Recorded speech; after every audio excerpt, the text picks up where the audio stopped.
relatando tu pasado.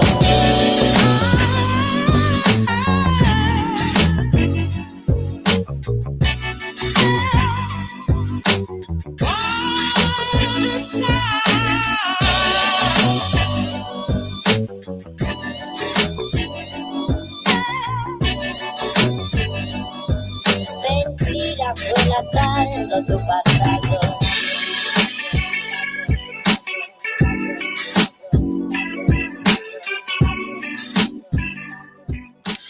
What's going on, everybody? This is In the Money DFS podcast. I'm hosted, obviously, by Justin and Dan. I'm Justin. My Twitter's at Justin_FFB. Dan's Twitter's at FFCoach. Dan, what's going on, Dan? Great to be back with you here, Justin, man. I look forward to some of your hot takes tonight to keep the momentum rolling. You know, as we've told our listeners, we were a little slow week 1. Week 2, we warmed up. Week 3, it was straight fire here, just on the GPP plays, man. It was a 1K winning weekend between DraftKings and FanDuel. Would have been an additional 700 more if DK didn't get that last touchdown against my boys. But feeling really confident and with some good momentum. So hopefully we could keep it rolling here for our listeners. Yeah, I think we will. The process is obviously continuing to evolve, and I'm excited for it. If you guys listening for the first time, subscribe if you're new. I mean, you're gonna do yourself a favor by subscribing. I mean, we got all the stats, we got the plays, we're winning money. Hopefully, you guys are winning some money too. But we are live streaming this on YouTube. We do this every Thursday night around 7 o'clock Eastern time. So for the live stream viewers, we're gonna get into the Thursday night game single slate. So this is disgusting, Dan. I don't really know how to start this off without saying this is just disgusting. I don't even want to talk about it, but Dan's like, no, you got to play every slate. And you're right. We're a DFS podcast. It'd be very not smart to not talk about the slate. So the Jets and the Broncos, I can't.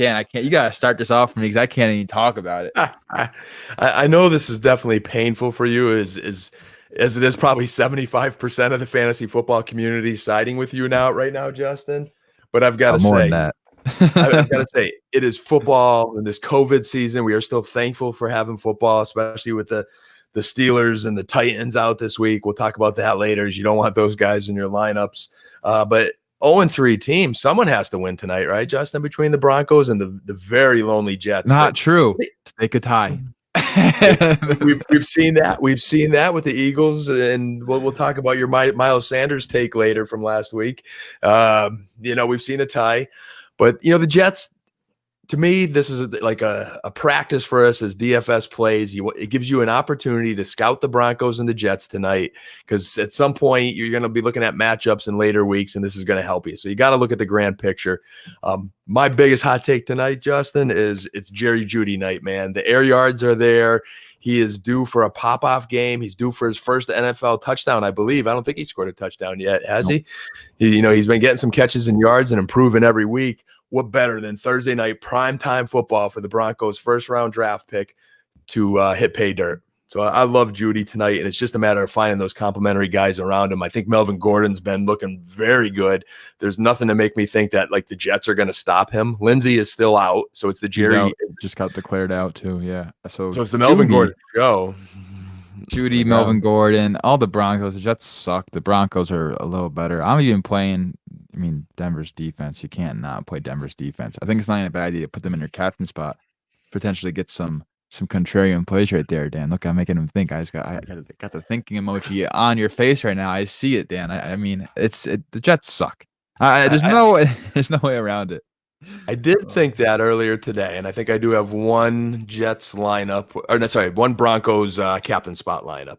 I definitely have no Jets stacks. I am anti-Jets tonight, so there's nothing that's going to make me. If you do play the Jets and you're right tonight, you're winning. You're winning money. Maybe I will play one Jets lineup when I get off this pod, just to be completely contrarian, because it's a guaranteed cash if the Jets do play better. Just we'll see who that's going to be. But I do like the Broncos D. I think, Darnold and that offense has been absolutely horrible. He's got nobody to throw to. Now, Jamison Crowder is back. They're admitting he's not 100%, but I think Crowder, even at 80%, is a nice safety blanket for Darnold, where maybe he forces a couple less throws and is a little more mistake-free tonight. So that's why I'm sticking with Jeudy as my main captain guy. It can't hurt to have Melvin Gordon or Noah Fant. Either of those guys could pop off tonight versus the Jets.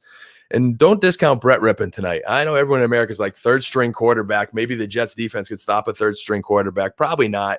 He's got some mobility, so he could run a little bit. And his dad's a former NFL quarterback. There's some NFL genes there. I think there's some potential in Denver tonight to really go off and go a heavy Denver lineup and just trying to decide, depending on how much cap you have left, to what jet you could sneak in there. Yeah, I mean, I don't even think it's a bad idea to go into this for the lineup without a quarterback in it. As weird as that may sound, I just think that they're both going to probably have some turnovers, and it's not going to be pretty. So you can just stack up the skill position players. Like I like the Denver Broncos, obviously defense in there. Noah Fant getting 10 targets last week. Jerry Jeudy, you mentioned the unrealized air yards he's getting, but it was Jeff Driscoll. You saying Brett Rippon has these NFL blood genes, so maybe he's born for this moment. We don't even know it yet. Make him maybe go out there and make the Jets defense look like Swiss cheese and have a Patrick Mahomes performance, throwing the ball to Jerry Jeudy, Noah Fant. These are the narratives you gotta play in your head, but it's not gonna right.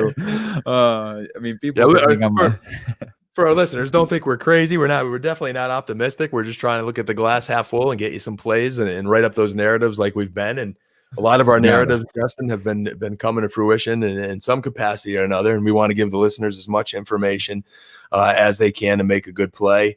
I think, if you are playing back the Jets, you're Mr. Cash, man. I think Frank Gore has got to be Mr. Cash because he's going to get the most touches on the Jets, no matter what the game script is. I mean, Gore's still in there and they're feeding him. So he'll get points. And then Kalen Ballage is a good kind of playoff for catches. Yeah. I mean, I'll tell you one thing, Dan, especially in this game, there's no such thing as a cash lineup. I don't think that's even in the books. If you're playing tonight to just be safe. How can Melvin Gordon, Noah Fant, and Jerry Jeudy not be a cash lineup? Yeah, but okay, fine. But you're saying that makes sense. Score, right? Right.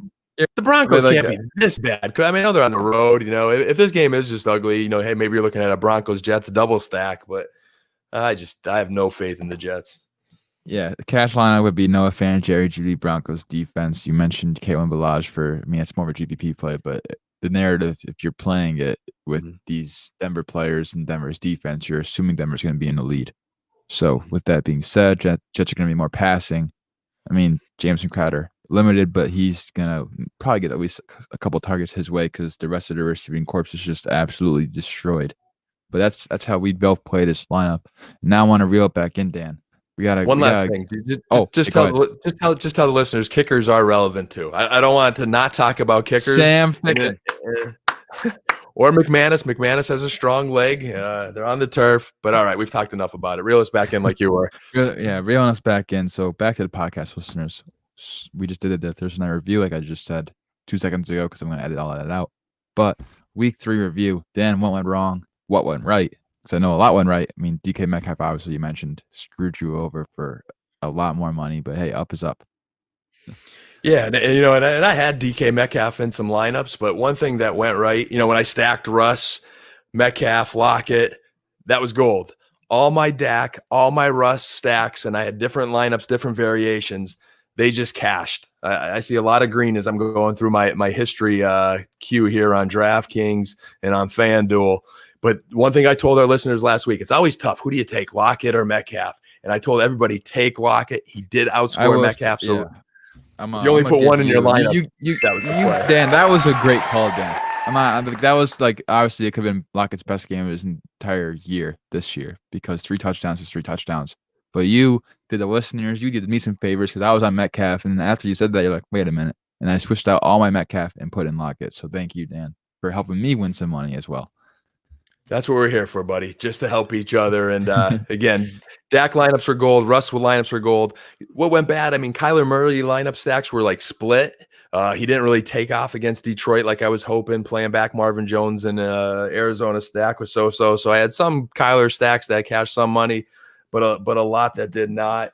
I actually got to flip the page to go back to last week's plays because we had some good ones, man. I mean, Nuke was still solid. Lockett was a stud, like we said. The one play that was like GPP we were hoping for our pump play of the week there. My KJ Hamler, he did score points. He was probably good for cash because he saved you a lot of money. But in GPP, he didn't strike it. Maybe he'll make it up for me tonight in the Thursday night slate. If not, he was a little bit of a disappointment. Yeah, that's just the whole Denver's offense, just a disappointment against the Buccaneers. So I'm not going to hold it against you. I just don't think we expected Jeff Driscoll to look that bad. Or maybe we're just stupid and we should have said, oh, Jeff Driscoll sucks. And maybe not played any of them. But also Tampa Bay's defense is very underrated as well. For me last week, I mean, did I get anything wrong? Yeah, of course I did. But Josh Allen, Stephon Diggs snack would have won people money. I mean, Josh Allen's playing out of his mind right now. Cam Newton sucked. Kyler Murray sucked. I screwed the people over. I mean, I did. My quarterback plays last week were not great. But Dak Prescott, you mentioned it. Go ahead, Dan. Sorry. Dak was gold. But Jimmy Graham, man, that's the one I forgot to mention there. 2 touchdowns, 6 catches, 60 yards at a 3,400 price. Jimmy Graham is the main reason I cashed a lot of my lineups with Lockett at 40 points and Jimmy Graham at 24. I'm just a little depressed, buddy, that I didn't fade more Miles Sanders because 14 points, Justin. 14 points from your boy Miles. My heart. No, that's not my heart. Guy. No. That I don't know that guy. No, Miles Sanders, a buy in all your leagues because 38 carries, 15 targets through the last 8 quarters of play is absolutely phenomenal usage. That's CMC level last year, Dan, except for this offensive line has 3 people on injury reserved, no weapons. It's just a complete disaster. So I have bias, Dan. You should know this. Whenever I say anything about Miles Sanders, you got to know there's a lot of bias going into this. And I'm admitting it too because I don't care because I had to stand by my take. That's where our listeners really have to listen because sometimes my bias gets in the way with the Cowboys, although luckily their offense is like ultra explosive right now. So it's working. But, there are certain bias takes. Hollywood Brown let me down a little bit on Monday night, although he had 2 touchdowns he could have had deep that just didn't pan out. But, yeah, Miles was a little bit heartbreaking. Very pleased Tyler Boyd went off, and I might go back to that well again. Josh Allen, you may recall I said, Buffalo Bills at the end of our show. When you listen to the end, we concluded last week with me saying, Justin, what about that Bills Rams game as a possible sneaky stack? No, what happened? No, don't lie to people, Dan. What happened was you were like, there's one game we didn't talk about, and then you said the Bills and the Rams, and I said, Dan, you're skipping ahead. That was my stack of the week, was the Josh Allen and Stephon Diggs thing. And I did mention Darrell Henderson. We didn't have interest in him, but that was a good game to point out. Play a money jingle, Justin. That was incredible. That was gold last week for our listeners. It was indeed some gold. But I'm quickly going to go over the rest of the things I got wrong or right. So running back plays last week, I sucked. Well, I mean, something like that. Wide receiver plays. I didn't do good at all last week, really. I piggybacked off you, but I still cashed out in my GPP lineup. My cash lineups were awful last week. I'm not gonna lie. I was like almost in dead last place. it was not good. But my GPP lineup with Dak, Cooper, Gallup, DK, Lockett, it paid off. I mean, that's the narrative you got to play. Just stack. I mean, that's the one takeaway I'm taking away is don't fade the game that's going to score a lot of points. Like, why would you do that to yourself? It's just not smart at all. We pointed the listeners in enough directions where if they constructed their lineups, they could have done very well. Exactly. And that's what we're going to do this week, Dan. So without further ado, quarterback plays for week 4. What you got for us? Man, starting with the quarterbacks. This week's a lot more – I think you have a lot more choices if you're playing, Justin, where, a week ago I looked at the slate. We opened it up. We looked at those Vegas lines, and it was really narrow. I mean, there were 3 games, 4 games – that we liked.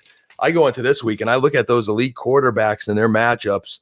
I'm starting out right out of the gate with 2, 4, 6, potentially 7 games I like. And Dan likes every game. Now, Justin, there's about a dozen, there's like 13, 14 games on the slate. We lost Pittsburgh, Tennessee, but there are some games I'm really zeroing in on, and it's just a matter of where to go with it. So, I'm cutting you off right now because I know what you're going to say one of the games is, and I'm 100% targeting the Cleveland Browns versus the Dallas Cowboys game. Okay, continue. Cha-ching. Without a doubt, man. Without a doubt. I'm going back to my money. Yeah! Going back to that Dallas Cowboys. Well, without a doubt, that is definitely one of the quarterbacks. We're talking about quarterbacks. Dak Prescott at 7,200. I absolutely love him. Right now, Justin, I am looking at 3, 6, 7, 8 elite quarterbacks in the NFL. And, you have Dak, you have Russ, you have Lamar, you have Mahomes, Kyler, Josh Allen, Deshaun Watson and Cam. they're there. They're incredibly talented quarterbacks. Their offenses might have some issues that aren't as attractive as the other guys. So as I look at this lineup this week, I'm trying to see how to play it. And I'm definitely going Dallas stack. That's already one of my early lineups that I put in. Deshaun Watson's kind of my sleeper because I think you could pay down, save a little bit of money at 6,600, get an elite quarterback where Houston this week has a nice matchup at home versus a very suspect Minnesota secondary and team that's been giving up a lot of points. And I think it's going to get a little bit less attention than the other games that are high over-unders. I mean, New Orleans, Detroit, you can't ignore it. It's a 56 over-under. But you know what the first thing I did this week, Justin? I went on the DraftKings Sportsbook, and I bet the under in that game. And I just think the other games, I think there's an opportunity to get away from some of the chalk, get off that super high Vegas over-under. And it may have changed. I'm looking at the opening lines right now. But I'm going Dak. I'm going to have a Russ. There's no reason to get off Russ now and look at a Russ stack. The only thing with in Russ against Miami, Devontae Parker, they could score some points. And I think to me, that's where I'm differentiating my lineups right now. I'm looking, all right, I love Lamar in Baltimore this week versus Washington, but I don't think the Washington could score enough points going back where I'm going to have less Lamar and I'm going to have more Dak because I think Cleveland could score against the Cowboys. I think Miami could score against Seattle. So that's making Dak and Russ really attractive. I think the Patriots could score against Kansas City. So, I like Mahomes. A little concerned about Oakland versus Buffalo and Josh Allen. So I probably have less Josh Allen. Liking Kyler again versus Carolina. Although Kyler disappointed a little bit last week, that might have people off him a little bit. So I do like Kyler. So that's kind of my focus this week for quarterbacks. And then maybe some sleepers, Fitzpatrick, Burrow, Goff. They're under consideration. Dan goes right there, sleepers, and lists some of my guys right there. But I think that Lamar is going to be lower owned because of his performance Monday night. But Washington, no Chase Young most likely. I believe and their other really good pass rusher is on short-term IR as well. So they're missing some of their front seven, which makes them so formidable for opposing quarterbacks to go against. Lamar could be a good option, and he's probably got something to prove too because he did not look good at all. You mentioned Seattle game. I'm targeting that. I like Russell Wilson. I also love Ryan Fitzpatrick stacking with Devontae Parker. I really do like that because Ryan Fitzpatrick, he can have his games, baby. I've seen the beard in action as a Dolphins fan. It's happening again this weekend. He's very, very cheap, all the way down at $5,400. The same price as Tua Tagovailoa. Could you imagine that? It doesn't make sense to me, but hey, DraftKings must know something that I don't. Another game I like to target, you mentioned as a sleeper pick. Thanks, Dan. I mean, come on. Joe Burrow versus the Jaguars. I love that. I like Joe Burrow. He's high volume, and I think this week in DraftKings, especially in DraftKings, I mean, he's very cheap. He is. I just lost him on a thing, 6,300, and that game has a 49 implied total. And the Bengals had the 10th highest team implied total this week, and that's taken out the Packers, who had the highest, and they're playing Monday Night Football. And Atlanta's also the 12th, so they're top 10 in implied total. Bounce back game. I'm stacking that. I'll get into stacks later, but Tower Board looked good. But AJ Green, we mentioned for our Thursday night viewers that Jerry Jeudy has all these unrealized air yards. Well, guess what? So does AJ Green, and I believe he can hopefully bounce back. That's the goal for me. And then the last one that I want to target, I want to double down with you, is Deshaun Watson, most likely being lower owned. I do like him this week as well at 6,600 because they got to bounce back as well. The Texans have not looked great. But I think it's a perfect matchup for them to get right against Minnesota's awful defense. And I lied. I'm giving them one more. I mean, my dad, if he was here, he'd be yelling at me. But Baker Mayfield, baby, he's got to score to compete with Dak Prescott. He's got it. And your defense looks like trash, Dan. I'm not sorry. It does. It doesn't look good. And Baker Mayfield's got something. He's not doing completely awful. I think he's a top 10 QBR in the league. Like I see Mitchell chiming in on the chat there, man, and I think he's feeling a little bit of your Fitz magic. I don't know about that Isaiah Ford slot stack. Isaiah with Ford's solid. Isaiah Ford's a solid GPP play. I mean, we're getting to GPP plays soon. I like Isaiah Ford. I like any Dolphin, Dan. Let's pick that one. Let's pick that one up in the GPP. When we get to wide receivers, maybe. But I do like, as a Miami fan, I think you should grow that beard out and be Fitzpatrick until like Tua gets the job. Then you can shave it. I don't know if you could grow it out that far. It won't look like that. It won't look that good. But I thought Baker Mayfield 5,800. I like him. I like stacking it with the guy you said to stack week 1. That's OBJ. So that's one of my first wide receivers I want to talk about is Hold Odell. on. You got I gotta hold you. I gotta wrap up one quarterback thought. Oh. Just going back to Burrow there, and in the spirit of Mitchell listening to the pod right now, and his boy Gardner Minshew. If DJ Chark plays, I think Minshew bounces back this week, which will make that game go over. So I think if the stars are aligned and Chark definitely is out there, I do like Burrow. I think AJ Green's due to bounce back at some point. I think Tyler Boyd has a big game. Again, I'm sneaking ahead of receivers like you just were, but I just wanted to add to that Burrow play. That could be a nice sneaky one away from the elite quarterbacks.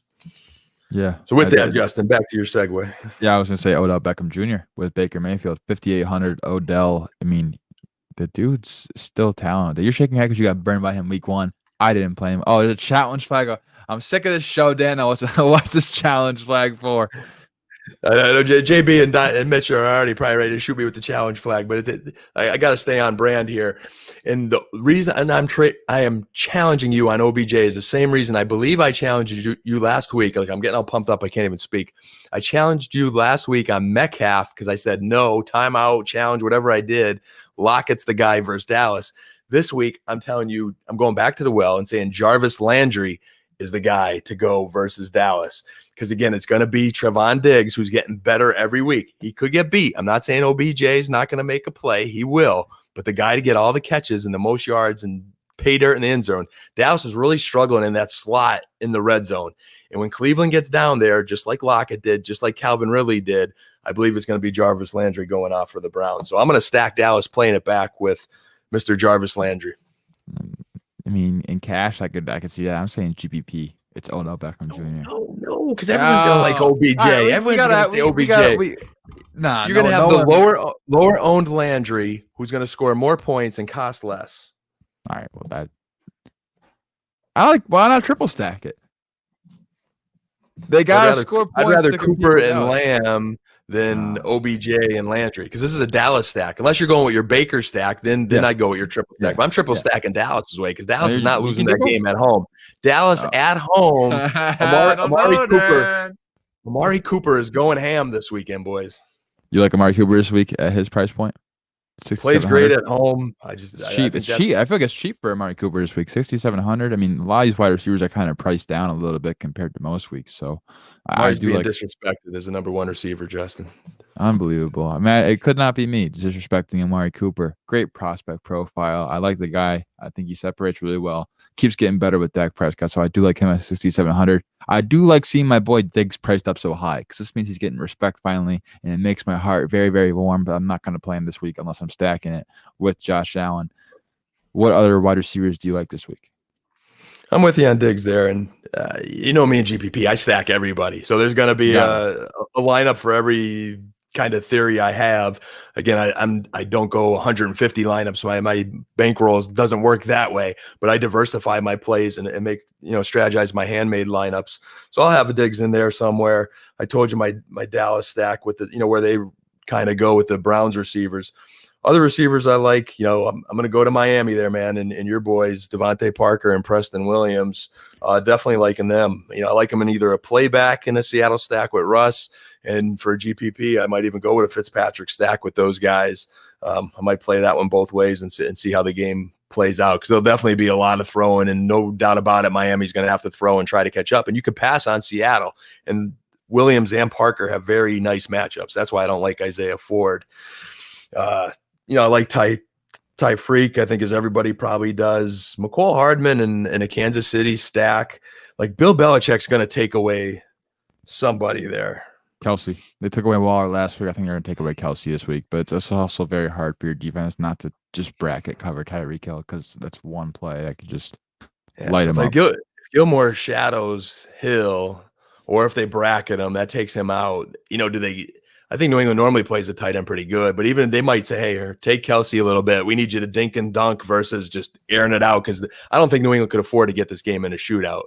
The way they're winning games right now is running the ball, Cam running, eating clock, playing solid defense. So that just makes me think McCole Hardman could be sneaky again. I think Watkins has a tough matchup as well. So it depends how New England plays this. Other receivers, your boy Nicole Harry's like 4K. They got to score in that game. So I like Harry a little bit because I think Edelman has a tougher matchup. Like Nuke again, Robbie Anderson, DJ Moore, going back to the well with those guys. Yeah, that's a correct answer, sound effect, Dan. Because it's always DJ Moore week. It's the biggest buy low for wide receivers for me. He's top 10 in air yards. People think this guy doesn't get any air yards. He's also got over a 25% target share. These are peripheral numbers I love to see. And he's pretty cheap this week at 5,600. 5,600 for this guy? That's just disrespectful. He's due. He's due. He's already got one end zone target. People say, oh, no touchdowns. Well, they're coming. They're coming. If I'm Mr. Cash like you, I can't see how it's not automatic points. I mean, that's just how Carolina has to score every week. Yeah. It's just when I'm constructing my 21 pass attempts last week. I'm not concerned. When I'm constructing my GPP lineups, I'm just trying to figure out, okay, I know they're going to score, but are they going to go off? And that's why I'm trying to narrow this down as the week goes, as I look at matchups and keep doing a deeper dive on that. But definitely looking at those guys, Houston, Fuller, and Cooks. A little concerned now about Fuller again. He's on the injury report today with a hamstring, although I think Will Fuller's on the injury report with a hamstring every week for his entire career. So I just want to know that he's good to go. And then, I probably have a share of him if he plays or two, but I'm not going to go too heavy for it because I can see that hammy acting up again during the game. I think everyone's going to be down on Brandon Cooks right now, and Houston finally has a good matchup. I think this just might be the Brandon Cooks week where he could have one of those Brandon Cooks breakout weeks.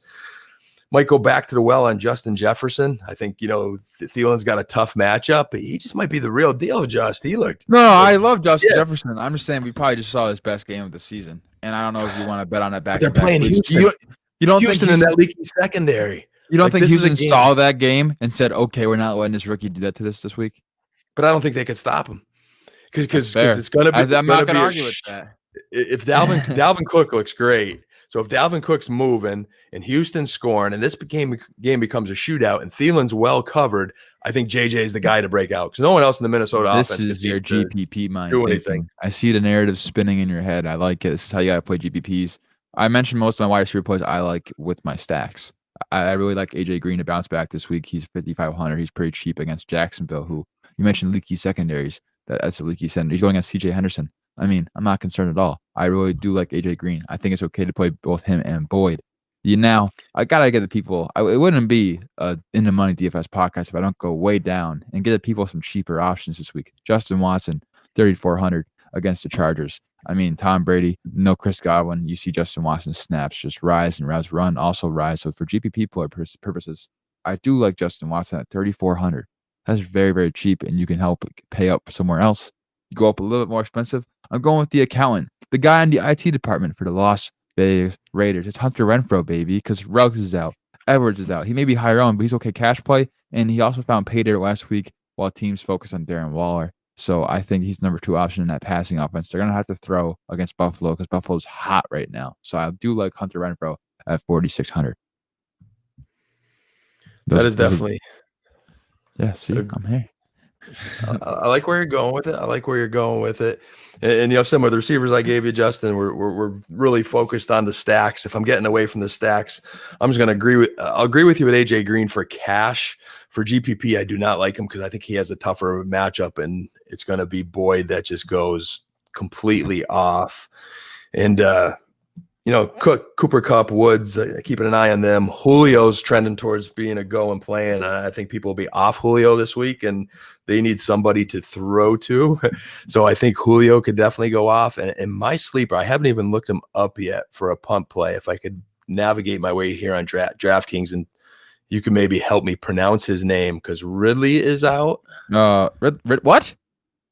I think isn't Ridley hurt? I'm almost. He got an ankle. He didn't practice today, but he had an ankle. I don't think he's out. All right. Well, he's questionable, doubtful. Not practicing on a Thursday. Zach Eisen. I know you're going to say that's the guy. 100%. So let's look at this. It is Thursday, and Ridley hasn't even practiced yet. If he doesn't play, and Gage is out, right? Isn't he in concussion protocol or something like that? Yeah, he got concussion. Where's this Atlanta game here?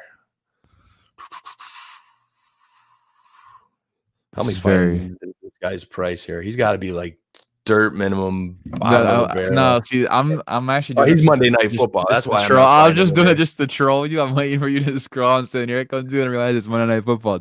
It's all right. Dan's thinking for the whole slate. So if you're going for your Sunday to Monday lineups, definitely get him in your GPP lineup because he does have the ability to break a long one, and that just helps you get some cash in there. So I do like that play. Just the guy with the Z in the last name. I'm not gonna try to mispronounce it and just make fun of it. Now going on to running backs this week, Dan. There's a lot of interesting guys. I like my running backs. I like paying up for running backs. I'm not going to stop paying up for running backs. So Alvin Kamara, lock it in, 8K against the worst defensive line in the league, Detroit. They suck, and Alvin Kamara is unreal right now. Lil Uzi Vert, I don't know if you know who that is, Dan, but he looks just like him, and he plays football, and that's Alvin Kamara. And I'm going with Alvin Kamara for 8,000. Alvin Kamara, Alvin Kamara, Alvin Kamara. Hey, I could see Kamara. I think everyone in America is going to go after Kamara. I do have him in my list, but I might fade for cash. No, cash. You're right on, Justin. Man, you're putting your listeners of your cash army there onto the right cash play. Army. I just want to go back to Zacchaeus or whatever his name is in Atlanta Monday night. 3,000 bare bones minimum. Put him in there. He's going to score, even taking the Gage roll. But now back to running backs. I also say Jonathan Taylor. I mean, they beat the crap out of the Jets. They didn't have to use him at all in the fourth quarter. He had 14 touches for a reason. That's because they poopied on him. But this week, they're going to poopy on the Bears. Indianapolis at Chicago, 6,600. Jonathan Taylor. He's going to get a workload. And you like Philip Rivers thrown to his running backs. DraftKings with that full point PPR bonus. Him and Kamara are my two running back locks for the week. Now, I'll let you give you your favorite running back plays, Dan. I'll come back and give some more sleeper ones, / I'm also pivoting off of if I'm pivoting off of Kamara. All right. So if on GPPs, if I look to fade off Kamara, and I was looking at Jonathan Taylor too, and although I've been kind of anti-Bears this year, that they're playing really good football. They're undefeated. They're at home. I'm not a big GPP guy for running backs on the road, with the exception of Kenyon Drake this week, because I think anybody could run against Carolina. You know, Josh Jacobs showed he could do that week 1 versus Carolina. So I do like Kenyon Drake. I think this might be the week to go back to that one there at a very affordable $6,000. One thing I'm really noticing with a lot of my GPP success this year is knowing what big running backs to fade. I've been playing a lot of my running backs, fading those guys that everybody's on at those highest price points, the Camaras, the Zekes. And I'm not saying fade them all, but I'm not going team jam them in like I used to. I'm team jam them in running back, but I'm not team jam them in all those big high price guys. So with that, I like Drake at 6,000. I like Clyde Edwards-Helaire at 6,400. Yes. Josh Jacobs at 6,800. Yeah, maybe. Joe Mixon at 5,800. Yes. Joe Mixon bounce back week, baby. It's bounce back. He's 5,800. He's cheaper than Devin freaking Singletary. It's unbelievable against Jacksonville. It's a bounce back game for Joe Mixon. The touches are there. The production's coming this week. Yeah. And you could run on Buffalo. You know, so don't be discouraged there with Jacobs. I think that they're going to lean on him heavy with Ruggs and Edwards out. I think that goes back to your Hunter Renfrow play, and Waller. Their guys are going to step up, but Jacobs is going to be a big part of that. You know, James Robinson. How could I not mention Mr. Jaguar himself at 5,700? He's a little bit of a sneaky play there, and a guy to consider versus the Bengals as a playback, depending on how you're stacking that lineup. So. Yeah. I think the last value play I have is David Johnson in that Houston game at 5,600. Like he's looking good. So I'm looking at guys in those price range. I purposely did not mention Mike Davis because I think at 5,700, even though I like him, I think he's too high and he's chalk. Yes. You know, now, before you go on and list every single running back left on the that's all I got, believe it or not. I'm a little less running back. Oh, we got it. I got 2 more plays I really, really like. And the first one, it's a shootout. You said your boys are at home. You said they gotta win, and I'm like, okay, man, all right, they can have a lead and whatnot. Kareem Hunt at 6,200 is a great play. The dude's getting usage, and he's gonna get targets when they're down. So I'm playing Kareem Hunt, and I'd say about 90% of my lineups this week, I'm going right to Kareem Hunt. The GPP play of the week, the GPP play that the people need. It's Uncle Lenny. It has to be Uncle Lenny. It's GPP play, man. I mean, this guy, they didn't have to give him carries. Time out. There's a challenge. Time out. Whoa. Justin, this is how I know you got a new job today and you worked overtime and you've got good plays. And before I looked at this slate, I liked Uncle Lenny. Kareem Hunt was at one point on the radar, but Uncle Lenny is out this week. It's looking like he's trending towards out. I don't know if it's official yet, but is he officially out? All right, this is recorded there's on something Monday going on this there. week. Kareem Hunt has a groin injury and it did not practice here today.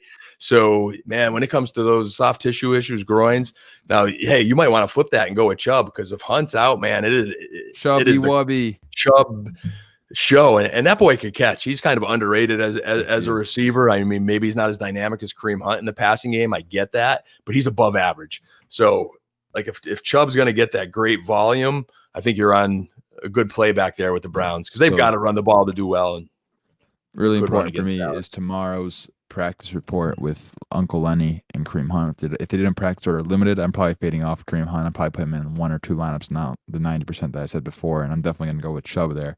Now, moving on to the tight ends for this week, Dan. It's kind of. What about Rojo, buddy? If you like Uncle Lenny that bad and he doesn't play, no, Rojo. I'm not a Rojo guy. I'm not going to. In case the listeners were wondering, I wanted your take on that. I don't like Rojo, but tight ends, it's kind of disgusting this week. And there's a guy I like paying not up for, but I do like Hunter Henry, 4,600. He is the guy who is top 10 in air. I think he's number 3 in air yards among tight ends. He's been getting the targets on the routes run. Justin Herbert is a blessing for this offense and their skill position players. So I do like Hunter Henry at 4,600. The other guy I'm looking at is right above him, and that's TJ Hawkinson, 4,800 against NOLA. He saw his routes run jump up from like 68% to 90% this past week with Kenny Golladay in the lineup. And he is one of my favorite late round tight end targets in redraft leagues this year, but he's also 4,800, very affordable on DraftKings. And then the cheaper option, I told you last week, Dan, Mo Alley-Cox. I didn't care about Jack Doyle. I'm going back to it. It's Mo Alley-Cox, 3,900. Mo Alley-Cox. Just put him in there. And then with everyone hurt now, Michael Pittman compartment syndrome, and then you got Paris Campbell out. I mean, he's the number 2 option there as far as I see it. That's a good point there with those guys out. You've got to find offense, so I can see them going more 2 tight end. I mean, we've seen the Zach Pascal show for years. You're not getting much out of that, especially with Phillip Rivers. So it's going to be T.Y. Hilton and those tight ends. All right, maybe I'll listen to you. Maybe I won't ignore you like I did last week. Mo Alley is still relevant. That was a nice play. Yes, Mo Alley-Cox is always relevant, Dan. Who are your tight end plays you like this week?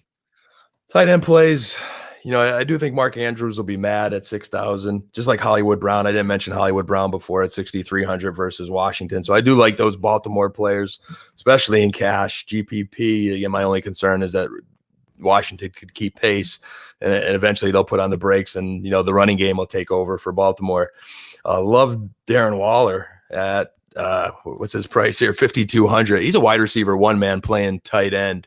Oh yeah. Paul is on the chat. Paul, Jimmy Graham is the correct answer. He won me a lot of money last week. I played, and you could listen back to the show. I played so much Jimmy Graham last week. Like the light bulb went off and I was taking guys out of my lineups and just putting in Jimmy Graham. I wish I put him in every single lineup, but he was gold. So, how much is our boy Jimmy Tree? 3,800 for Nick Foles, go-to guy. That's like a number 1 tight end at a punt price. Wow.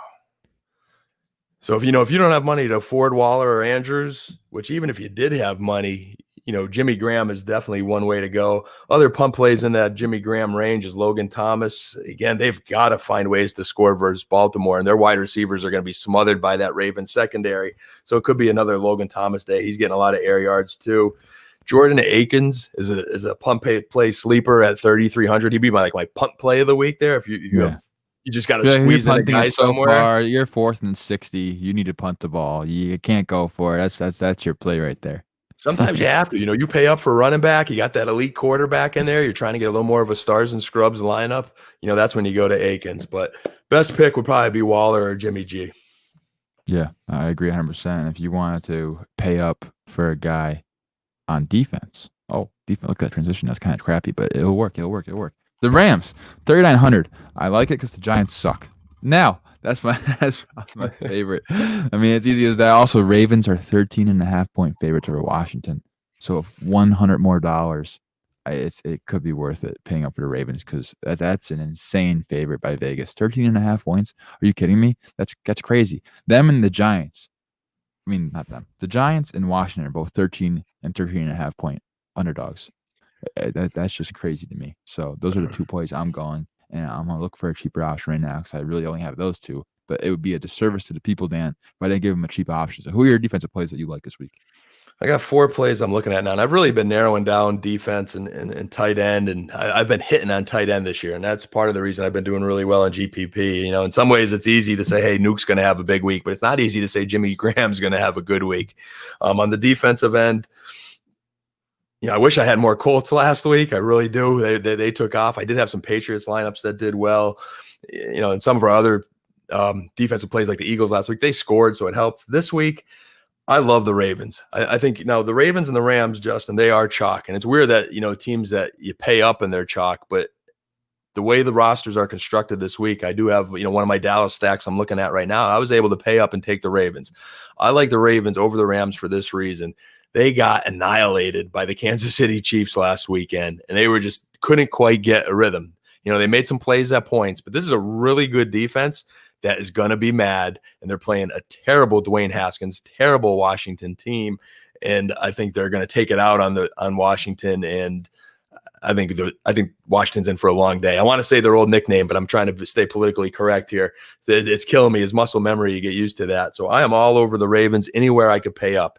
If I've got to pay down and go with a punt play, I'm liking the Colts or the Bucks right now at this point in the week. The Colts have just been playing good defense, and I think the Bucks are a good defense. That's 3,400 for the Bucks, but that's still a little bit cheaper at home versus a rookie quarterback. Again, I agree. Advantage is a myth now. But I do like that play. I'm not saying I don't. I'm just trying to play devil's advocate as much as possible because I'm like that. I'm just that kind of guy, Dan. I'm the guy that you hate to do podcasts with because I'm over here just pooping on all your takes. Yeah, you've got to keep me thinking. Yeah, that's why these lineups are winning, because checks and balances, Justin. Yes. You're keeping me in check here. Yeah, I do like the Kansas City Chiefs defense at 3,200. It's a high total, and Cam Newton sometimes does throw interceptions. And I'm not loving that play, but if I'm paid down, I'm going with the Chiefs, and also, like you said, the Bucks. Now, the last portion of our show before we get out of here is the stack show. It's a stack segment. We got to stack it. What's your favorite stack of the week, Dan? I always cheat and kind of give you more than one here. All right. But the more the merrier. Get the people thinking. In the early going, again, we said at the beginning of the show when we talked quarterback, I'm going back to the well with Dak Prescott. I just think right now McCarthy and Kellen Nolan, as bad as their defense is, and they should be grinding it out with Zeke, they're not doing it. And until they show me they're going to grind it out with Zeke, they're just keeping the foot on the gas pedal, and they're going as fast, as furious as they can. Their game tempo is high. They were playing against a Browns team that could score. So, I'm going to go with Dak, Cooper, CD Lamb, play it back with Jarvis Landry. Definitely want Dak and Cooper in there and playing that back with And the 2 other stacks I'm looking at a lot is Mahomes. They are just red hot right now. They're like white hot right now. They're so hot what they did to the Baltimore Ravens. And I don't think they're going to, slow down at all at home, even though they're playing a tough Patriots defense. I think Cam and Mahomes put on a show. And last but not least, the one I think people will be off is Deshaun Watson. I think he's the lower elite quarterback to pay down, and he finally has himself a nice little matchup there versus the Vikings. And I think you're going to see those 2 teams shoot it out. So give me some Watson with a sleeper Brandon Cooks and play it back with Justin Jefferson. Yeah, there you go. And I have the stack of the week for me. I could give you lots of options. I'm going to give you 2. Best one, my favorite one, Ryan Fitzmagic, Devontae Parker, Tyler Lockett. That's the game stack right there. It's a very high total. I like that a lot. And then I mentioned earlier, Odell Beckham, please save me. Please save me. Baker Mayfield, Odell Beckham, Amari Cooper, Michael Gallup. Run it back. It's going to be a high-scoring game. I'm okay with putting at least 4 players in that game because that is a super high implied total. It's 55.5. It's the highest. And also, it's very sleeper. And this is not really a stack. This is kind of gross. I don't know why I'm saying this in the podcast, but I got to do it because it's in my head. It's in my head. It's Drew Brees now and Kamara. Oh, it's gross, but it's a stack with a running back. You never seen these before. Almost Christian McCaffrey last year, but it's happening. That's why I'm doing it. Running it back like Kenny Galladay as well, because I believe they're going to have to be throwing it. They also have a 54.5 point over under, which is very, very high. So I do like that. And then people are going to be kind of off Kyler Murray. I'm giving more than I thought I was going to give, Dan. Shoot. Oh, well, Kyler Murray, DeAndre Hopkins, run it back. I mean, this is how everyone feels about Odell Beckham right now, Dad. My dad's in the chat saying that Odell Beckham's just puke emojis, but I mean, He's right. It is, but the Cardinals are 3.5-point favorites. 52.5 over under is the third highest on the slate. So you got to have someone in that game. I mean, you're just off with Odell. It's got to be Jarvis Landry. I'm telling you. Oh, I'm striking gold 2 weeks in a row. Last week I told you it was lock it over. Yeah, you're due for a miss. It's OBJ week. He's telling me I'm getting this. I don't know. He's talking to me. I'm not really. It's that bias we warned our listeners it's about. It's a strong bias, but it has to happen. It's Odell Beckham week. It just has to. He hasn't done anything this year. This is the week where he's going to do it. But if you guys made it this far, go ahead. Last thing is, I like your thought on Kamara there, because the New Orleans offense their passing game has not been in full swing yet. Michael Thomas is potentially looking like he's going to be playing and back, but I don't think he's maybe quite up to par, but that should take a little bit of pressure off. But I still don't think that passing game's all the way there, and Kamara is hot right now, and there's nothing to say he won't continue that. So I like that unique stack there with the quarterback, running back. That's what I'm here to do. We give it every single week. We're In the Money DFS podcast. You guys made it this far. Please subscribe. The podcast Twitter's at In the Money DFS _. Don't forget the underscore. Dan's Twitter at FF Coach Dan. Make sure you follow him. He's more active than I am on Twitter because I've been slacking, Dan. I have been slacking, but it's okay. At Justin _FFB is my Twitter. Tweet me some questions. I'll answer them. I mean, I'm not just going to tweet my stuff out there. All you'll hear from me is just Miles Sanders takes. That's okay because I love Miles Sanders, and he's a good buy low target in redraft. But in DraftKings, I'm probably staying away this week, which I'm hoping will give him the blessing to go off this week. So PPP play, put Miles Sanders in your lineup. It's all right. You're overdue. You're overdue. Overdue. Subscribe afternoon. We'll see you guys next time.